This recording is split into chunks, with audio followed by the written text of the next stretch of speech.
नमस्कार विद्यार्थियों। आज हम जानेंगे वैध अनुबंध का एक अन्य तत्व है जो बहुत आवश्यक होता है, प्रतिफल। यह अनुबंध का वह तत्व है जिसके आधार पर हम ऊपरी तौर से अनुमान लगा सकते हैं कि अनुबंध वैध है अथवा नहीं। जब कभी भी प्रतिफल कम होता है तो सामान्यतः मस्तिष्क में विचार आने लगता है कि शायद अनुबंध में स्वतंत्र सहमति का अभाव तो नहीं है। सामान्यतः स्वीकार भी किया जाता है कि बिना प्रतिफल के ठहराव व्यर्थ होता है। प्रतिफल क्या होता है? जब वचनदाता की इच्छा पर वचन ग्रहीता अथवा किसी अन्य व्यक्ति ने कोई कार्य किया है अथवा कार्य में विरत रहता है अथवा कोई कार्य करता है या करने से विरत रहता है, कुछ कार्य करने या करने से विरत रहने का वचन देता है, तो ऐसा कार्य उस कार्य के विरुद्ध अथवा उस वचन या उस वचन का प्रतिफल कहलाएगा। मतलब प्रतिफल किसी भी प्रकार में इस तरीके से हो सकता है कि प्रतिफल, बिना प्रतिफल के यदि हम कोई अनुबंध करते हैं तो सामान्यतः माना जाता है कि वो प्रतिफल, वो अनुबंध वैध अनुबंध नहीं है। प्रतिफल के अभाव में कोई भी अनुबंध यदि किया जाता है तो सामान्यतः माना जाता है कि वो प्रतिफल वैध नहीं है।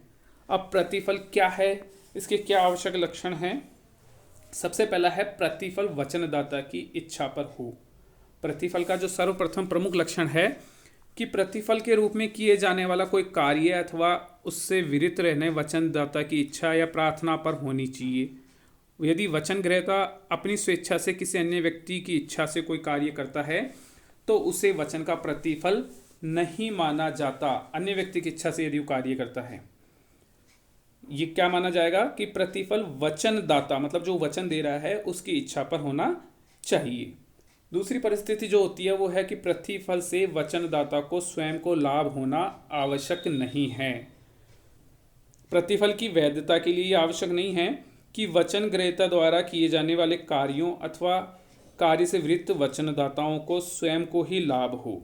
यदि वचनदाता को स्वयं को लाभ न हो किंतु उसकी इच्छा से वचन ग्रहीता ने कोई कार्य किया है जिसका किसी अन्य पक्षकार को लाभ हुआ है तो भी ये वैध प्रतिफल कहलाएगा।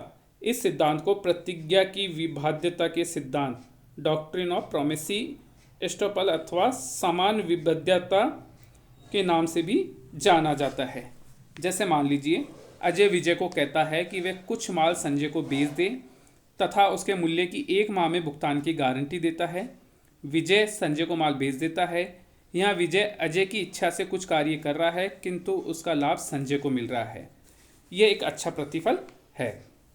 नेक्स्ट है प्रतिफल वचन ग्रहीता अथवा किसी अन्य व्यक्ति के द्वारा दिया जा सकता है।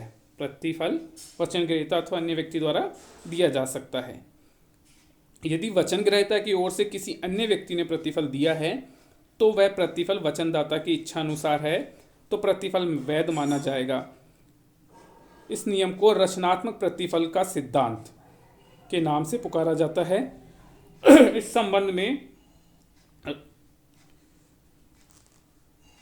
अंग्रेजी राज नियम में कुछ व्यवस्था दी गई है कि प्रतिफल वचन ग्रहीता द्वारा दिया जाना चाहिए। किसी अन्य व्यक्ति द्वारा दिया गया प्रतिफल वैध नहीं माना जाता, लेकिन सामान्यतः हम मानते हैं कि यदि वो वैध प्रतिफल है और वचन है तो ये अनुबंध प्रतिफल के रूप में माना जाएगा। नेक्स्ट है प्रतिफल कुछ कार्य करने या न करने अथवा उस वचन हो सकता है। प्रतिफल सकारात्मक तथा नकारात्मक दोनों में से किसी भी प्रकार का हो सकता है। जब वचन ग्रहीता वचनदाता की इच्छा के अनुसार कोई कार्य करता है या करने का वचन देता है तो उसे हम सकारात्मक प्रतिफल कहते हैं, पॉजिटिव कंसिडरेशन कहते हैं। इसके विपरीत यदि वचन ग्रहीता वचनदाता की इच्छा के अनुसार किसी कार्य को करने से विरत रहता है, अर्थात नहीं करता या विरत रहने का वचन देता है, तो यह नकारात्मक प्रतिफल कहलाता है।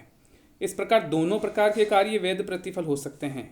इतना ही नहीं, हो सकता है कि किसी कोई वादा नहीं करने के प्रतिफल हो, जैसे मान लो कि कोई वाद प्रस्तुत नहीं करना भी वैध प्रतिफल होता है।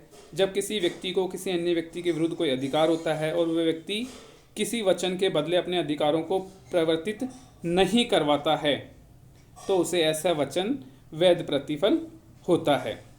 या ऋणदाताओं से समझौता करना, जब कोई ऋणी अपनी आर्थिक तंगी से किसी भी ऋणदाता या साहूकार से कम धन लेकर पूर्ण भुगतान समझ लेने का आग्रह करता है, वह उसे स्वीकार कर लेता है, तो वह वचन भी वैध प्रतिफल होता है। या किसी न्यायालय के विचाराधीन विवाद का पक्षकारों द्वारा समझौता करना भी वैध प्रतिफल होता है। फिर है प्रतिफल भूत, वर्तमान, भावी हो सकता है। प्रतिफल भारतीय अनुबंध अधिनियम में तीनों ही प्रकार के प्रतिफलों को वैध माना गया है। मतलब प्रतिफल हो सकता है कि पहले मिला हो, अभी मिल रहा हो या भविष्य में मिलने की संभावना हो। जब किसी वचन से भूतकालीन प्रतिफल से तात्पर्य है जब किसी वचन के पूर्व ही किसी पक्षकार द्वारा प्रतिफल दे दिया गया हो तो वह भूतकालीन प्रतिफल कहलाता है। भूतकालीन प्रतिफल में प्रतिफल पहले दिया जाता है और उसके बदले में वचन बाद में होता है। किंतु ध्यान रहे, किसी व्यक्ति द्वारा भूतकाल में स्वेच्छा से की गई सेवाएं भूतकालीन प्रतिफल नहीं होगा। जैसे मान लीजिए कि अंताब बंता को अपना खोया हुआ स्कूटर ढूंढ कर लाने के लिए कहता है और बंता उसे ढूंढ लेता है और अंता को सौंप देता है। तत्पश्चात अंता उसे 500 रुपये इनाम में देने का वचन देता है। बंता का कार्य भूतकालीन प्रतिफल है। वर्तमान या निष्पादित प्रतिफल, जब प्रतिफल तथा वचन साथ साथ ही दिया जाता है तो वचन वर्तमान या निष्पादित प्रतिफल कहलाता है। जिस वचन के प्रतिफल दिया जाता है उस वचन का निष्पादन उसी समय कर दिया जाता है, ये निष्पादित प्रतिफल कहलाता है। अनुबंध हो जाने के बाद दिए जाने वाला प्रतिफल भावी या निष्पादनीय प्रतिफल होता है। फिर है कुछ प्रतिफल अवश्य होने चाहिए किंतु पर्याप्त होना अनिवार्य नहीं है।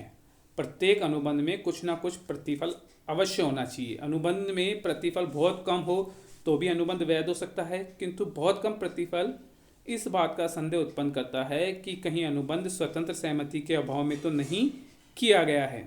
यदि प्रतिफल बहुत कम या अपर्याप्त है तो उस पक्षकार को यह बहाना बनाने का अच्छा अवसर मिल जाएगा कि स्वतंत्र रूप से सहमति नहीं दी गई है।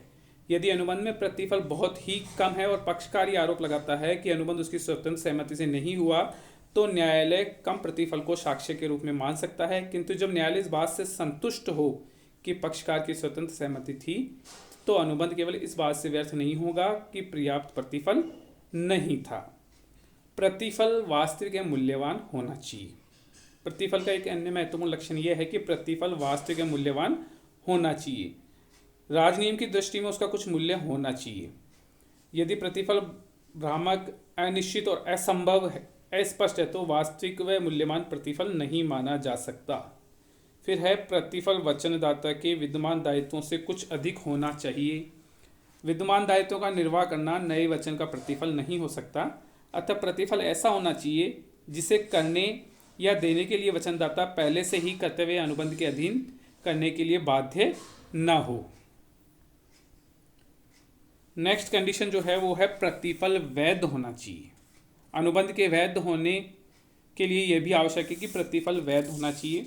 अवैधानिक प्रतिफल वाले ठहराव व्यर्थ होते हैं।